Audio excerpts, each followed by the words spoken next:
mas vamos cultuar a Deus juntos nessa noite. Vamos orar ao Senhor. Senhor, somos gratos a Ti. Pedimos agora que a Tua palavra venha falar ao coração, que Tu possas derramar a Tua graça sobre nós, sobre a nossa vida, sobre quem somos, sobre a nossa casa, que a Tua mão possa se mover sobre todos e cada um de nós, Pai. Senhor, nós Te pedimos, Senhor, agora que esteja visitando a Elô, cuida dela, sara toda a enfermidade, toda a alergia, toda a crise alérgica, toda a medicação que a Tua filha já fez uso, Senhor, que possa fazer efeito, restaurar a saúde da Tua filha. Também oramos, Senhor, pela vida do diácono Arthur, Senhor. Ó Pai, que Tu possas cuidar do Teu filho nesse momento, Senhor, que a Tua mão se estenda sobre ele, Pai, sarando toda a sua enfermidade, aquela enfermidade na vista, nos olhos, Senhor. Tu restaura a sua vista, Senhor, em nome de Jesus. Abençoa os médicos que estão cuidando do Teu filho, Senhor. Que seja dado a ele o tratamento certo, Senhor, pela mão dos médicos, que a Tua mão esteja movendo a mão desses médicos, Senhor. Também oramos agora pela vida, Senhor, da irmã Edilce, Pai, que Tu possas também, da mesma forma, restaurar a visão da Tua filha.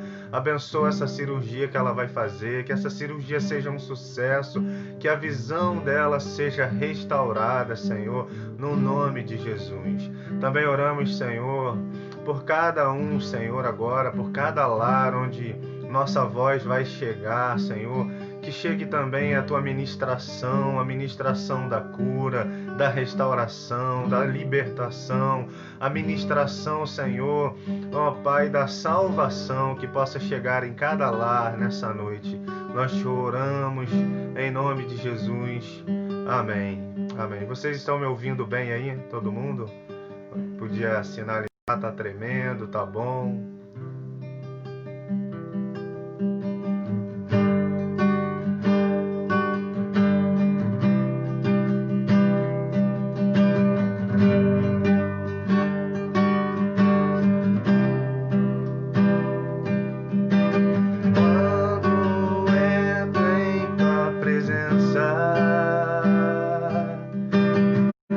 Os Teus olhos me consomem.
Santo é o Senhor.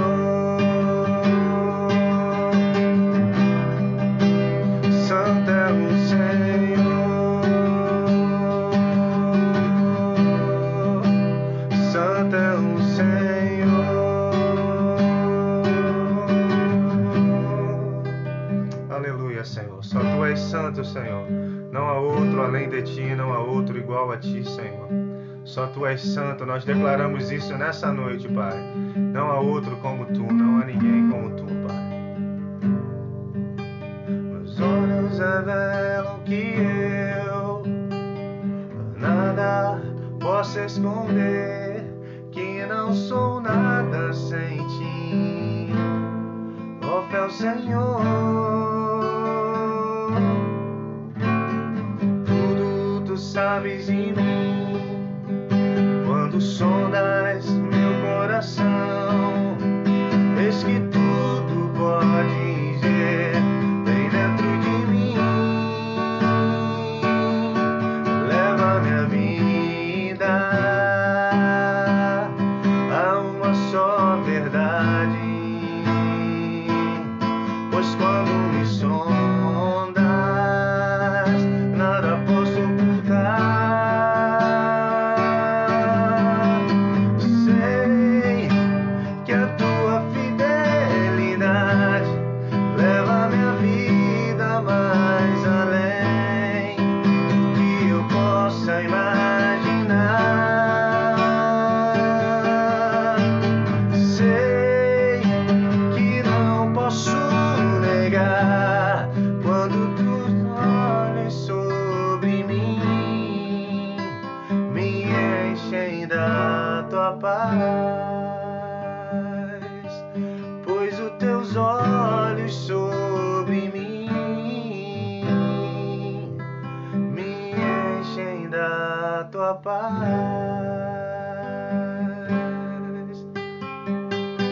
Você talvez que esteja vivendo dias de turbulência em sua vida, dias de preocupações, dias de ansiedades,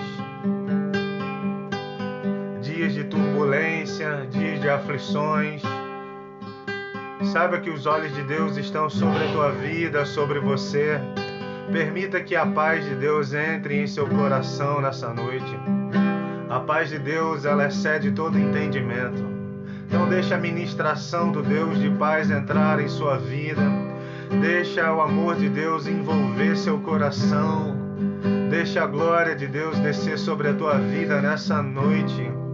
E que a paz de Deus alcance sua vida, em nome de Jesus.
Aleluia.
Tu és o Deus da nossa salvação.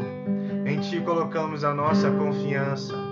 Oh Deus, aleluia. Em Ti colocamos a nossa confiança, Senhor.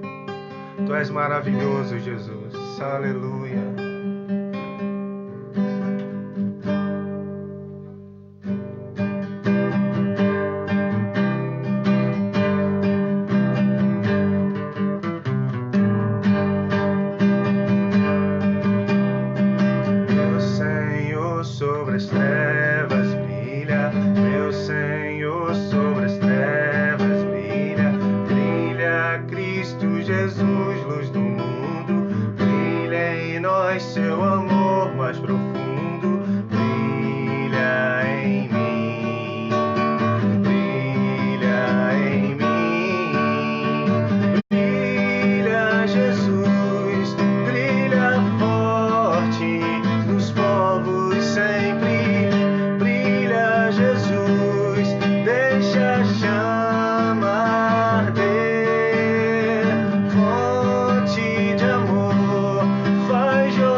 Que Jesus possa brilhar em cada coração, em cada vida nessa noite. Eu queria te convidar para que a gente possa orar agora pela nossa nação, para que Deus possa brilhar, para que Jesus faça brilhar a sua luz sobre a nossa nação nesse momento. Vamos orar juntos?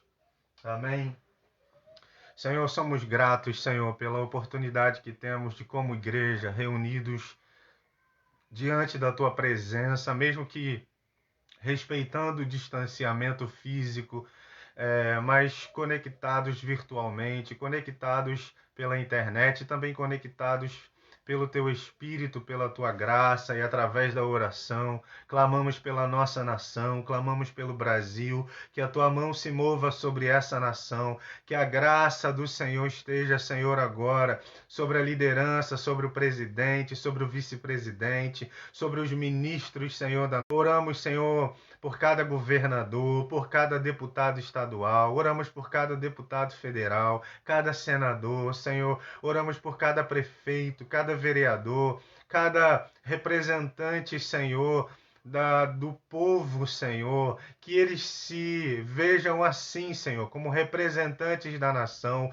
representantes do povo, gente que luta pelo povo, por aquilo que é para a nossa nação. Pai, nós vivemos diante de um Brasil que está ingovernável, Senhor. É difícil, é impossível governar essa nação diante da maldade, diante dos corruptos que estão na frente, fazendo de tudo para que não haja melhoria para o povo, fazendo de tudo para que não haja justiça social, fazendo de tudo para que os poderosos continuem dominando no poder, fazendo de tudo para aqueles que são saqueadores daquilo que é do povo, do dinheiro que é do povo, da riqueza da nação, Senhor, para que eles estejam sempre no poder, impedindo de que a riqueza seja distribuída entre a nação. Ó Senhor, nós rogamos agora, Senhor, que haja uma intervenção do Senhor, que a tua mão se mova, que a tua luz possa brilhar, Senhor, em nome de Jesus, que haja um consenso entre a liderança da nossa nação. Senhor, depõe aqueles que estão, Senhor, agindo simplesmente pela maldade. Começa um novo tempo na nossa nação. Nós sonhamos com isso, nós oramos por isso. Um tempo de santidade, um tempo de honestidade, um tempo de briga por aquilo que é para o povo, pelo povo, Senhor. Em nome de Jesus, nós jogamos a tua bênção sobre a nossa nação, Pai.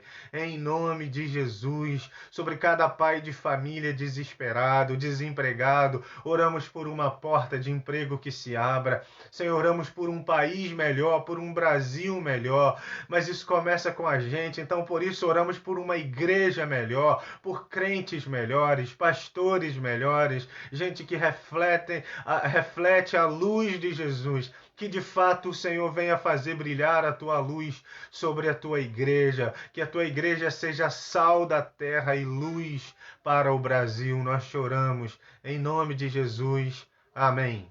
Amém, irmãos. Queria que você abrisse sua Bíblia aí comigo no livro de Apocalipse, no capítulo 2. Nós estamos em Apocalipse, estudando, meditando e refletindo sobre a carta às 7 igrejas da Ásia, né, em Apocalipse.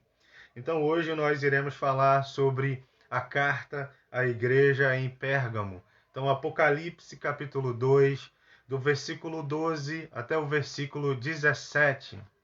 Então Apocalipse capítulo 2, versículo 12 até o versículo 17. É o que diz assim a palavra de Deus em Apocalipse capítulo 2, a partir do versículo 12. Ao anjo da igreja em Pérgamo, escreva: estas coisas diz aquele que tem a espada afiada de 2 gumes. Conheço o lugar onde você mora, que é lugar onde está o trono de Satanás. Sei que você conserva o meu nome e não negou a fé que tem em mim, mesmo nos dias de Antipas, minha testemunha, meu fiel, que foi morto na cidade de vocês, aí onde Satanás habita. Tenho, porém, contra você algumas coisas.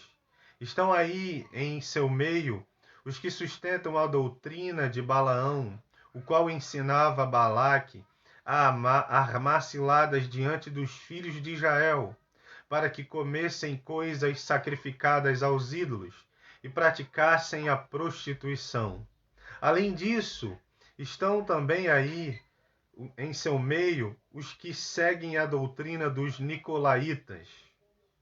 Portanto, arrependa-se, senão irei até aí sem demora e lutarei contra eles com a espada da minha boca. Quem tem ouvidos, ouça o que o Espírito diz às igrejas. Ao vencedor darei do maná escondido.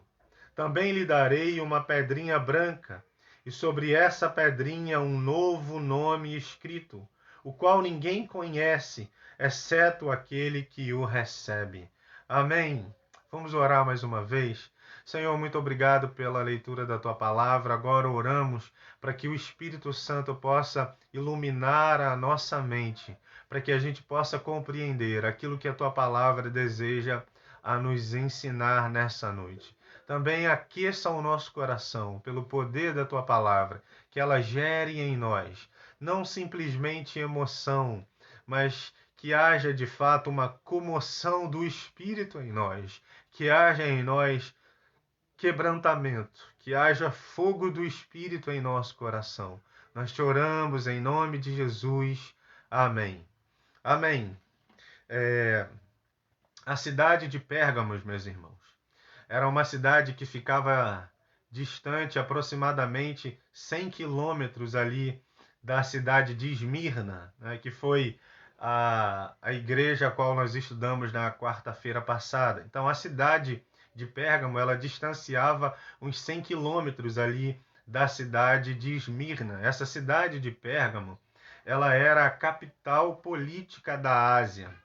Foi a primeira cidade que incentivou abertamente o culto ao imperador, o culto a Augusto César. No ano 29 a.C., foi dedicado um templo ao divino Augusto e à deusa Roma, o primeiro templo erguido em honra ao imperador em vida. Um gigante altar, além desse templo, né, ao imperador, e do templo a Roma, a cidade de Roma, eles idolatravam ao imperador Augusto e idolatravam a cidade de Roma, porque Roma era considerada a luz para as nações. É por isso que você vai ver Jesus dizendo que ele é a luz do mundo, porque Roma, ela declara que ela também tem luz, que a luz de Roma ilumina as cidades do mundo. Mas Jesus contrapõe o que era ensinado por Roma. Quando Jesus esteve nesse mundo, ele disse que ele era a luz do mundo.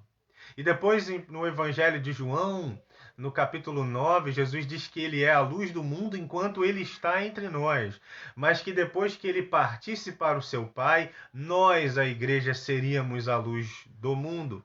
Então, Roma, essa cidade-luz, essa grande cidade que ilumina as cidades, né, do mundo, que tem no seu imperador Augusto aquele que é o filho dos deuses, então ele é um ídolo.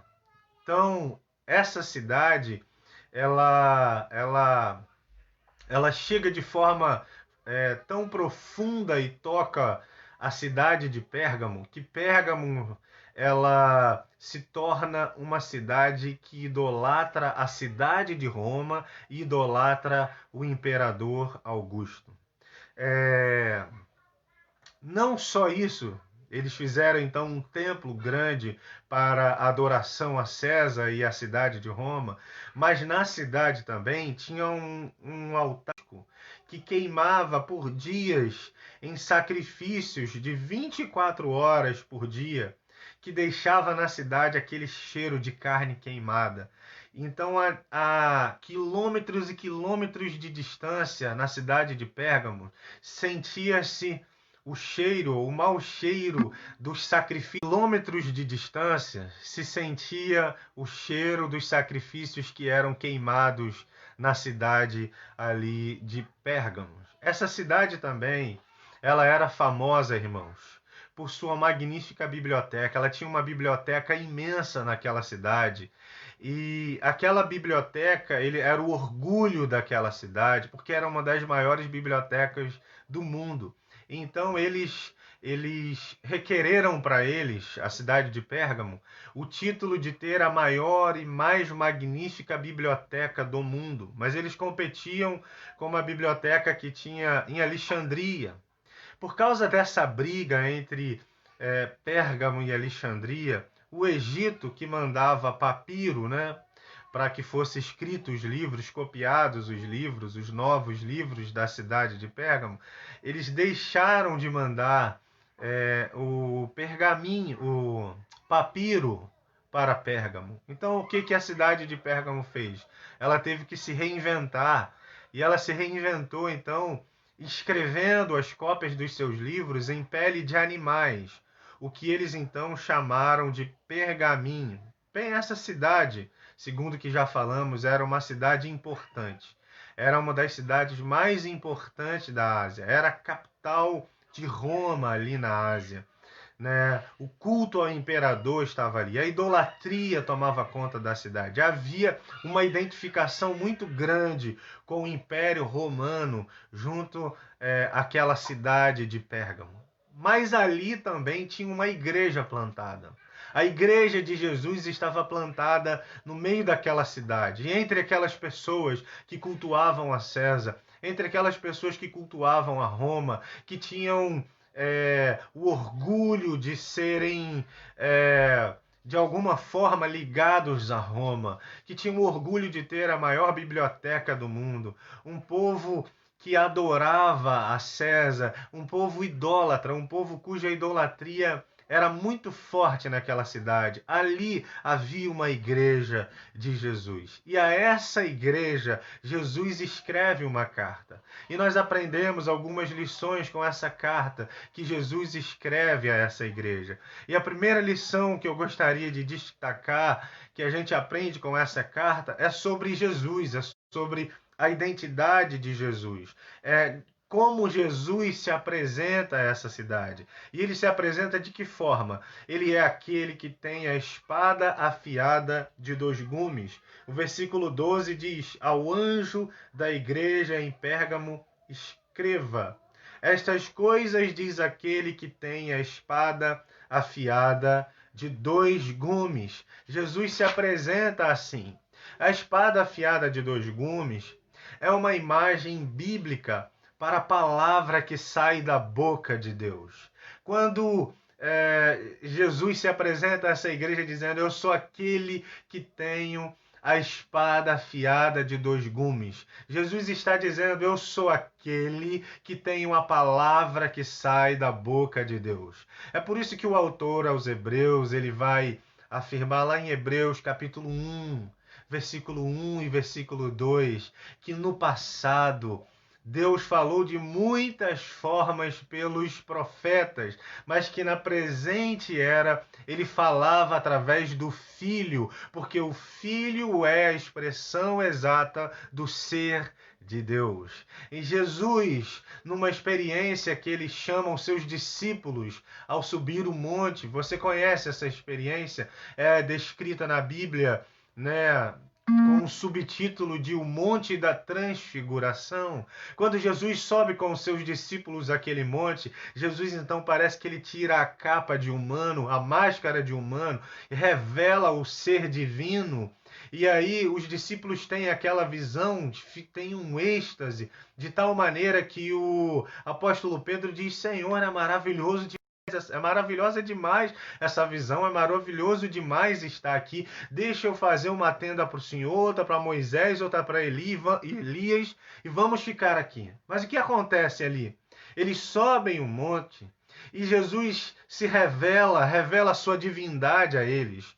E o Pai então fala com os discípulos que estão ali. E o Pai diz o seguinte: esse é o meu filho, a ele ouvi. Na visão, eles veem Moisés e Elias, que representam a antiga aliança. Moisés representa a lei, Elias é o símbolo representante dos profetas. Então, o que Deus estava falando para os discípulos é: nós estamos num novo tempo. O tempo agora é de ouvir meu filho. Agora meu filho é o porta-voz. Ele é aquele que tem a espada de 2 gumes. Ele é aquele que fala agora por mim. Ele é o meu porta-voz. Se alguém quer ouvir a voz de Deus, se alguém deseja ouvir a palavra de Deus, precisa ouvir então a voz de Jesus. Por isso ele se apresenta a essa igreja como aquele que tem a espada de dois gumes. Ele é aquele que tem a palavra de Deus. Jesus é aquele que fala por Deus, fala em nome de Deus. Se alguém deseja ouvir a Deus, precisa ouvir a Jesus. Ele é aquele que tem a espada de dois gumes.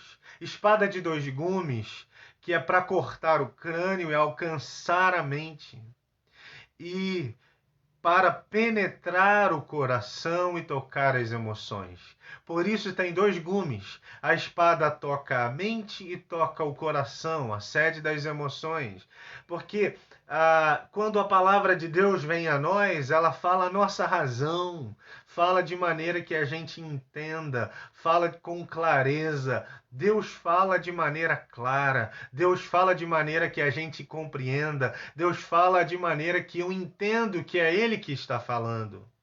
Quando aquela mulher, ela vai até Maria, ela vai até o túmulo de Jesus.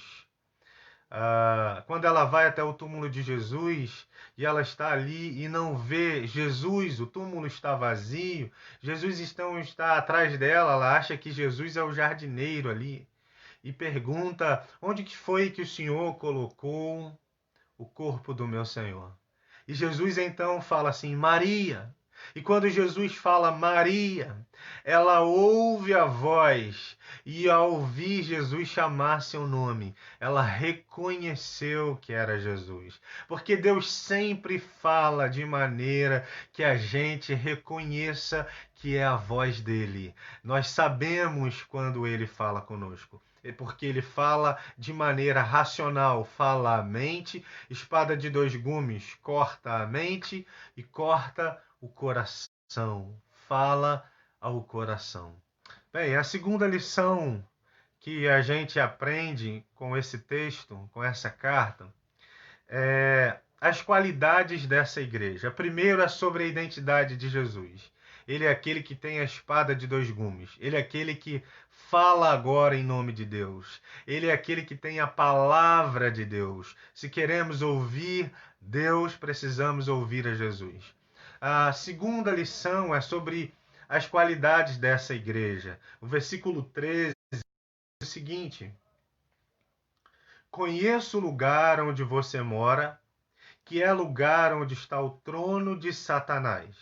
Sei que você conserva o meu nome e não negou a fé que tem em mim, mesmo nos dias de Antipas, minha testemunha, meu fiel, que foi morto na cidade de vocês, aí onde Satanás habita. Bem, a qualidade dessa igreja é que ela era uma igreja fiel ao nome de Deus e que manteve a fé mesmo na adversidade. Essa igreja que andou com a sua fé apoiada em Deus. Uma igreja que foi fiel ao nome de Deus, que manteve a fé mesmo na adversidade. Que o texto nos relata era uma cidade onde estava o trono de Satanás. Sei que você conserva o meu nome e não negou a fé que tem em mim. É essa palavra que Jesus diz para essa igreja. Vocês não negaram a fé, mesmo estando numa cidade onde está o trono de Satanás. É claro, irmãos, Apocalipse é um livro que tem muitos aqui, nem sempre são literais, ou eu diria quase nunca são literais. Então não é que Satanás estava ali fisicamente, que havia um trono para o diabo, ou que havia a igreja do diabo ali, né? Que já havia os satanistas ali. Não, nada disso. O trono de Satanás nada mais é do que o templo ao imperador e a Roma, a idolatria que aquela cidade prestava a Roma e o culto que eles ofereciam ao imperador, como se o imperador fosse um deus. É nessa cidade, é nesse lugar de idolatria e de perseguição contra a igreja que a igreja permanece fiel ao Senhor. Essa igreja é uma igreja fiel ao nome de Deus. Não negou o nome do Senhor, não negou o nome de Jesus. Permaneceu fiel diante da perseguição do Império Romano contra eles. Eles mantiveram sua fé em Deus. Porque, irmãos, uma coisa a gente precisa compreender. Quando a Bíblia fala sobre fé, algumas pessoas pensam que fé é positivismo. Que a fé, é verdade que a fé tem sim um lado positivo, sim, é verdade. Mas a fé não é simplesmente, o significado de fé não é simplesmente crer que alguma coisa vai acontecer, crer que alguma coisa vai dar certo, mesmo quando tudo está contrário. Mas na maioria das vezes a palavra fé na Bíblia significa fidelidade. Então é uma igreja que manteve firme a sua fé em Jesus, que foi fiel. Ter fé é ser fiel, mesmo quando tudo é contrário, quando tudo nos diz para negar a nossa fé. É como Sadraque, Mesaque e Abednego, que diante da imagem de Nabucodonosor decidiram não se dobrar diante daquela imagem, mas decidiram entregar sua vida, porque foram fiéis a Deus. Decidiram não negar o nome de Deus, porque eles tinham um conceito em seu coração e em sua mente. Ouve, ó Israel, o Senhor vosso Deus é o único Deus, e só ao Senhor seu Deus adorarás e darás culto, portanto não farás para ti imagens de escultura nenhuma. Esses três homens de Deus, amigos de Daniel, diz o livro de Daniel, não se dobraram diante do culto a Nabucodonosor, mas tiveram sua fé provada e aprovada. Eles foram fiéis a Deus. Então, crer em Deus, ter fé em Deus, dizer assim, eu tenho fé. Ter fé é ser fiel ao nome de Deus. É continuar crendo, mesmo quando tudo é contrário. Crendo no amor que Deus tem por nós. Crendo que Deus permanece fiel a nós, porque Ele nos ama. Então, se amamos ao Senhor, permaneceremos fiéis também ao Senhor. Glória a Deus por isso. Essa é uma igreja que permanece fiel a Deus, que põe a sua fé em Deus, que mantém a sua fé diante da adversidade. Como anda a sua fé, meu irmão? Como está a sua fé em Deus? Quando você olha para o Brasil, você tem esperança? Você consegue ter esperança ao olhar para a nação? Nós vivemos num país ingovernável. Ok? Nós vivemos num país ingovernável. É a briga dos três poderes, né? Aquele que é do legislativo quer se meter no executivo, o executivo no judiciário, o judiciário quer mandar em tudo. Ninguém se entende. O presidente não consegue governar, nem quem tenha boa ação consegue governar nesse Brasil. Eu não estou aqui levantando a bandeira de presidente ou de ninguém, não. Mas eu estou dizendo que nós vivemos numa nação que é impossível governar com boas intenções. É ingovernável. Mas nós temos de ter esperança. Precisamos colocar nossa fé no Senhor. Há profecias, há palavras liberadas sobre a nossa nação. Então devemos crer nessas palavras proféticas que foram ditas sobre o Brasil, de que o Brasil é uma nação do Senhor, celeiro de missionário. Mas o Brasil precisa voltar a enviar missionários. O Brasil precisa voltar-se para Deus. O Brasil precisa voltar-se ao Evangelho novamente. A igreja precisa voltar aos caminhos. Será que como igreja não temos nos corrompido? Será que como igreja a idolatria de fora não tem entrado em nós?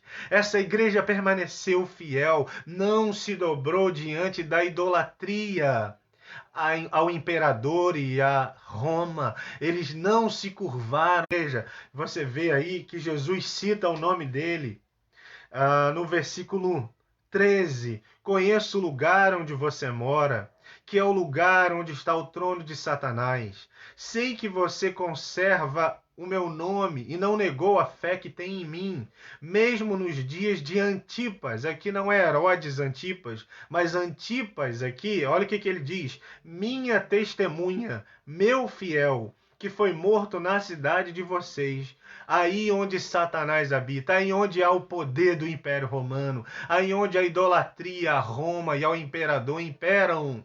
Esse homem de Deus, Antipas, ele era o líder da igreja de Pérgamo. E esse líder dessa igreja, ele perdeu a sua vida, ele foi queimado vivo por não negar a sua fé, por ser um homem de Deus, por não se dobrar ao culto ao imperador, por permanecer fiel a Deus. Ele foi martirizado, ele foi um mártir, ele pagou um alto preço, teve a sua vida tirada. Então Jesus agora olha para essa igreja e diz: vocês foram fiéis, inclusive o líder de vocês foi fiel a mim, minha fiel testemunha, um homem de Deus, Antipas. E aí ele diz, ele não se dobrou diante do culto a Roma, diante do culto a César. Mas aí ele diz o seguinte: eu tenho uma coisa contra vocês. Ele vai dizer de uma advertência se essa igreja é uma igreja fiel, se ela tem qualidades de ser uma igreja fiel a Deus. De um outro lado, alguns irmãos se desviaram da fé. Alguns irmãos foram contaminados pela idolatria, pela doutrina. Olha o que diz o versículo 14, é a advertência. É a terceira lição que a gente aprende, é sobre a advertência. Ela é uma igreja com qualidades? Sim, mas Jesus agora faz uma advertência a essa igreja. E o versículo 14 diz: tenho, porém, contra você algumas coisas. Estão aí em seu meio os que sustentam a doutrina de Balaão, o qual ensinava a Balaque a armar ciladas diante dos filhos de Israel, para que comessem coisas sacrificadas aos ídolos e praticassem a prostituição. Além disso, estão também aí, em seu meio, os que seguem a doutrina dos nicolaítas. Portanto, arrependa-se, senão irei aí até vocês sem demora e lutarei contra aqueles com a espada da minha boca. Jesus faz uma advertência de que alguns daquela igreja se desviaram. Alguns daquela igreja foram atrás dessa doutrina que ele chamou de doutrina de Balaão e doutrina de Nicolaítas. Vocês devem lembrar que eu já falei sobre a doutrina de Nicolau. Os nicolaítas eram aqueles que diziam que a parte física do seu corpo, a sua carne, não afeta a sua alma, o seu espírito. Por isso você pode viver uma vida devassa, fazer de tudo, né? Pintar os canecos, viver a vida mais miserável que você quiser moralmente, a vida mais desprezível moralmente que você quiser viver, a vida mais afundada no lamaçal de pecado que você quiser viver, porque o que você faz no seu corpo não afeta o seu espírito. Era essa falsa doutrina que percorria essa cidade de Pérgamos. Jesus está dizendo que alguns da igreja foram afetados, por isso viviam de modo devassos, apesar de ser da igreja, viviam como se não fossem, viviam para os prazeres da carne, para a lascívia e prostituições. Jesus está dizendo para essa igreja: há uma doutrina dos nicolaítas, alguns estão seguindo elas. Há também a doutrina de Balaão. Quando Jesus fala sobre Balaão, Jesus ele faz essa referência porque Balaão era considerado uma tipologia do Antigo Testamento de todos os falsos profetas e falsos mestres que fizeram Israel se desviar. Então, quando Jesus ele diz para essa igreja: ai entre vocês aqueles que estão pregando a doutrina de Balaão, ou seja, aqueles que são idólatras, que estão fazendo vocês se desviarem do culto a mim e seguirem a idolatria. Jesus está dizendo que havia idolatria no meio daquela igreja, que havia prostituição. Talvez aqui essa palavra de nicolaítas, que fala muito de prostituição, talvez seja também da infidelidade a Deus. Você deve se lembrar que os profetas, quando falam sobre o povo de Deus, Israel, no Antigo Testamento, e Deus, por algumas vezes eles citam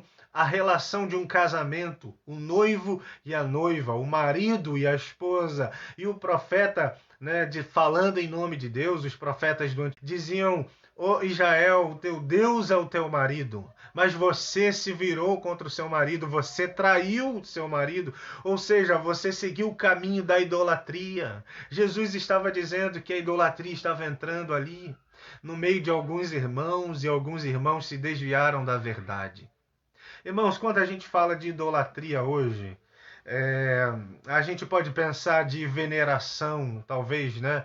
Se você venera um pastor, se você venera um líder, se você venera um cantor gospel, um líder cristão da mídia, nós pensamos muito em idolatria com essas categorias.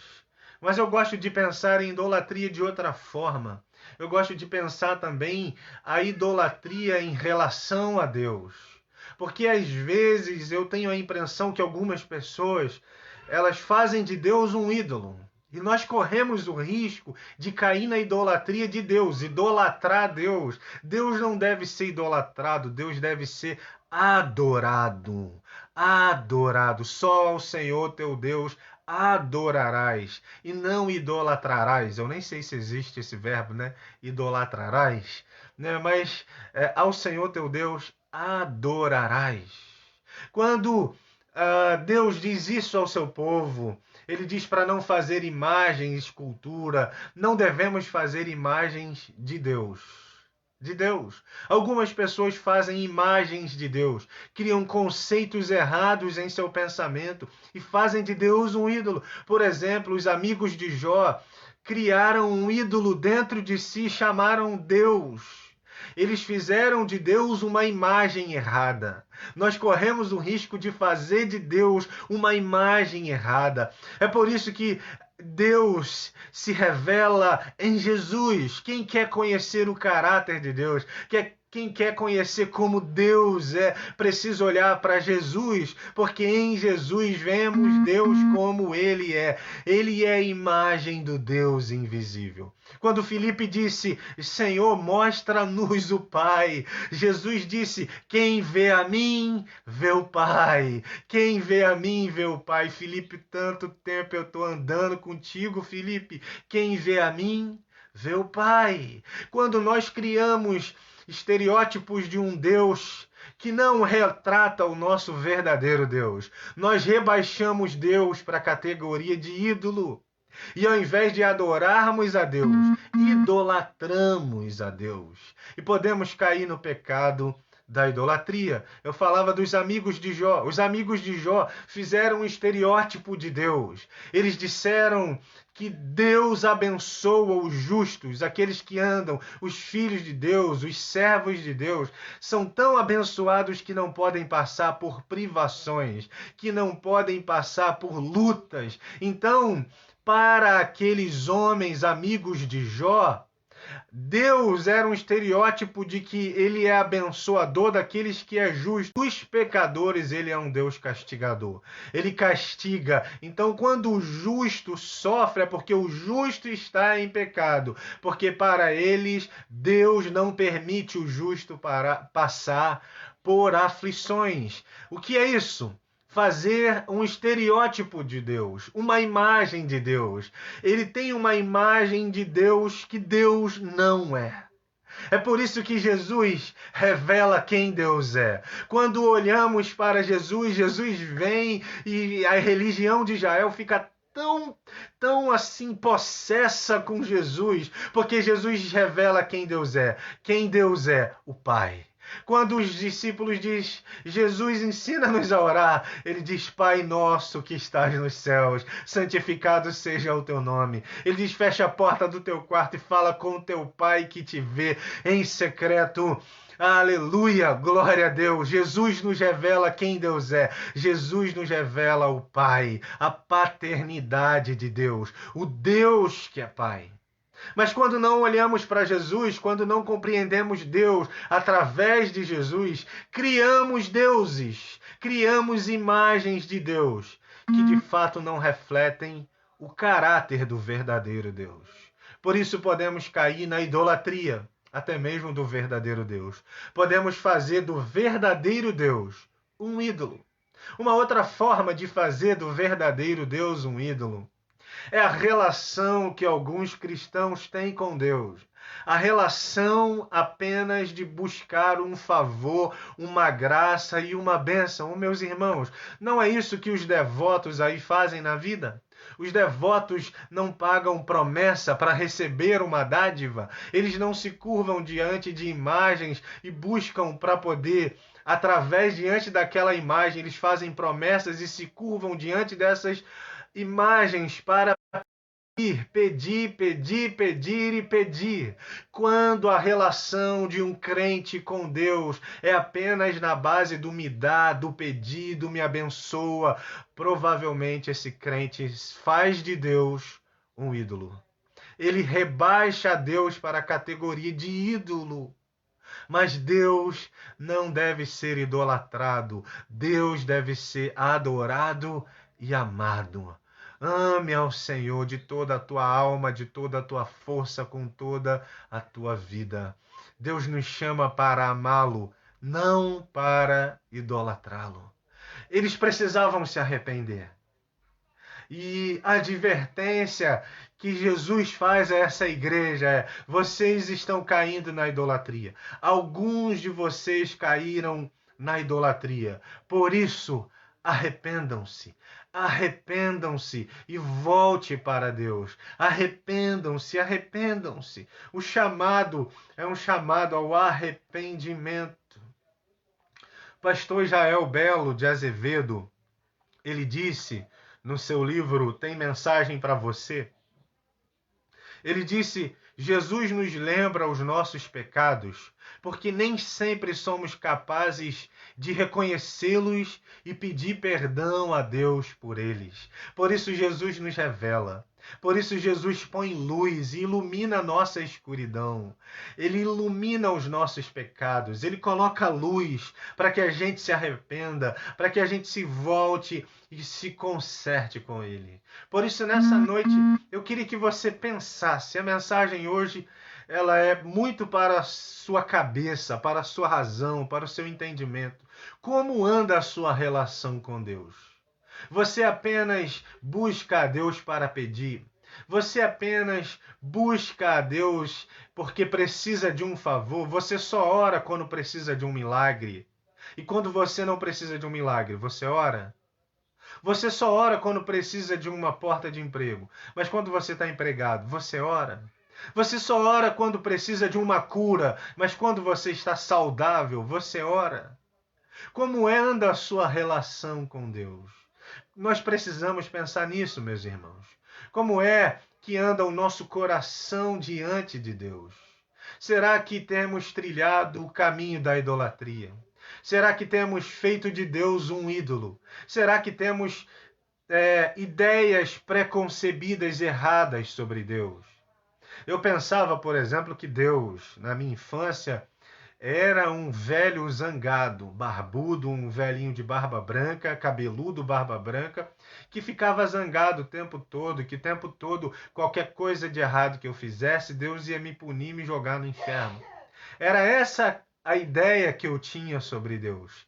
Deus, para mim, era um ídolo. Porque, irmãos, o livro de Apocalipse eu tinha medo de ler, eu nem passava por Apocalipse quando eu era criança, porque eu me enchia de medo, porque eu achava que Deus ele é apenas um Deus de ira. É verdade que existe a ira de Deus, mas é verdade também que o mesmo Deus que é santo e uma disposição da sua santidade é a sua ira, esse mesmo Deus é amor. Há um outro lado da moeda. Há um outro lado do caráter de Deus. Atributo de Deus que é amor, que é compaixão, que é misericórdia. Há um coração misericordioso nesse Deus. Um Deus de misericórdia que renova a sua misericórdia a cada manhã. Por isso, que ideias, que conceitos você tem sobre Deus? Cuidado com os conceitos que a gente tem sobre Deus. Cuidado com as coisas que falamos sobre Deus. Cuidado com aquilo que pensamos sobre Deus. Porque precisamos ter respaldo sobre aquilo que a Bíblia diz sobre Deus. E não sobre aquilo que achamos. Muitas pessoas acham muitas coisas de Deus baseadas em seus achismos, mas não baseados na palavra de Deus. Para terminar, eu ouvi uma história uma vez de um irmão que disse o seguinte: ele estava no enterro de um jovem que havia se desviado dos caminhos do Senhor. E aquele jovem havia se desviado da igreja, desviado dos caminhos do Senhor, e ele morreu sem voltar e se consertar na igreja. Ele morreu. E aí chegou um jovem perto de um missionário que estava naquele velório e disse assim para o missionário: missionário, o fulano foi para o inferno, né? Porque ele morreu sem voltar para a igreja. Ele foi para o inferno. Aquele missionário se dobrou diante daquele jovem e disse assim: louvado seja você, não é possível, você deve ser Jesus, você deve ser Deus. Diante de Deus, porque você já determinou que esse jovem foi para o inferno. Quem é você decretar a salvação ou a perdição de alguém? Jonas capítulo 2, versículo 9 diz, irmãos, a salvação pertence ao Senhor. É o Senhor quem determina quem é salvo e quem não é. A salvação pertence ao Senhor. Aquele jovem não sabia se aquele que havia morrido, se antes de morrer na sua mente ele voltou. Nós não sabemos, irmãos. Nós não sabemos como Deus trabalha. Nós não sabemos a ação de Deus. Não tem como conhecer a mente de Deus. Quem conheceu a mente de Deus? Só o Espírito de Deus conhece a mente de Deus. Por isso, cuidado com as ideias pré-concebidas e erradas que temos sobre Deus. Porque podemos estar fazendo caricaturas, estatuetas, modelos de ídolos, chamando de Deus. Cuidado. Deixa que a palavra de Deus e que Jesus, a imagem do Deus invisível é Jesus. Deixa que Jesus nos revele quem Deus é. Glória a Deus. Deus chama aquela igreja a se arrepender. E ele diz assim para aquela igreja. Ele termina dizendo uma promessa. Arrependa-se. Se você se arrepender, por quê? Porque ao vencedor, o versículo 17 diz: quem tem ouvidos, ouça o que o Espírito ao vencedor darei do maná escondido. Também lhe darei uma pedrinha branca, um novo nome escrito, o qual ninguém conhece que o recebe. Ele faz uma promessa, ele termina com uma promessa para a igreja que está fiel e para aqueles que se desviaram e que voltarão, que se arrependerão. A promessa é essa: maná, pedrinha e um novo nome. Lhe darei o maná escondido. Lembra do maná que caía, que Deus fazia chover lá no deserto? Jesus disse que ele é o novo maná. Ele é o pão vivo que desceu do céu. Promessa de Deus para nós. Jesus fala que ele é o nosso sustento, é ele quem nos sustenta. Maná tem esse significado de sustento. Jesus disse aos seus discípulos e ao povo que ouvia: eu sou o pão vivo que desceu do céu. E agora ele diz para essa igreja aqui de Pérgamos que ao vencedor ele daria o maná escondido, ou seja, o sustento para a vida eterna. Ao vencedor lhe darei a vida eterna. Ele diz também que daria uma pedrinha, irmãos, naquele período em que João está escrevendo o livro de Apocalipse. Essa pedrinha fazia menção a um convite que era dado a uma pessoa E a pessoa portadora dessa pedrinha branca, desse convite, ela tinha o direito de participar de um grande banquete, de uma festa. A pedrinha que Deus dará ao vencedor é o direito de participar das bodas do Cordeiro. E ele diz também que dará um novo nome nessa pedrinha branca, um novo nome, uma nova identidade. Jesus tem para nós uma nova identidade. Eu já não sou mais o Lélio de 1999 para trás. De 1999 para hoje, minha história mudou. Muita coisa mudou. Até 1999, eu era um jovem depressivo, eu era um jovem marcado pela religião, eu era apenas um religioso, eu era como o irmão mais velho do filho pródigo. Nunca saí da casa do pai. Apenas era um trabalhador, eu não tinha intimidade, eu não havia sido salvo, eu era um desviado dentro de casa, porque meu coração estava longe do Pai. Até aquele momento, até dezembro de 1999, eu era um religioso, um depressivo, não tinha muitos amigos, me sentia o cara mais feio do mundo, me sentia o jovem mais esquisito, mais estranho. Tudo bem que, né? Não sou lindo, né? Tudo bem, nada disso. Mas eu era muito para baixo, eu era muito baixa autoestima, muito negativo com a minha imagem, muito ruim mesmo comigo mesmo. Até o dia em que eu me vi diante de Jesus e ele me deu um novo nome, ele me deu uma nova identidade. Ele disse: show depressão, show baixa autoestima, show religiosidade. Agora você é um filho de Deus. Seu lugar agora é na mesa com o Pai. Seu lugar é na intimidade. O teu lugar, o meu lugar é na mesa com o nosso Pai. O Deus que Jesus nos revela é o Deus que é Pai. Ele nos revela a paternidade de Deus. Somos filhos amados de Deus. Portanto, se você ver em Deus outra imagem que não a de um Pai, olhe bem para ver se você não está enxergando Deus errado. Olhe bem. Porque Jesus é a imagem do Deus invisível. Glória a Deus! Fique com essa palavra no seu coração. Abençoe sua vida de forma especial nessa noite. Eu queria orar com você. Lembre disso. Permaneça fiel a Deus. Permaneça fiel diante das adversidades, diante das lutas. Pense bem como é que anda sua relação com Deus. Você é apenas uma sanguessuga, um sanguessuga, só chega em Deus para sugar. Ou você tem uma relação de filho com seu pai? Como anda a sua relação? Você rebaixou a Deus para ídolo?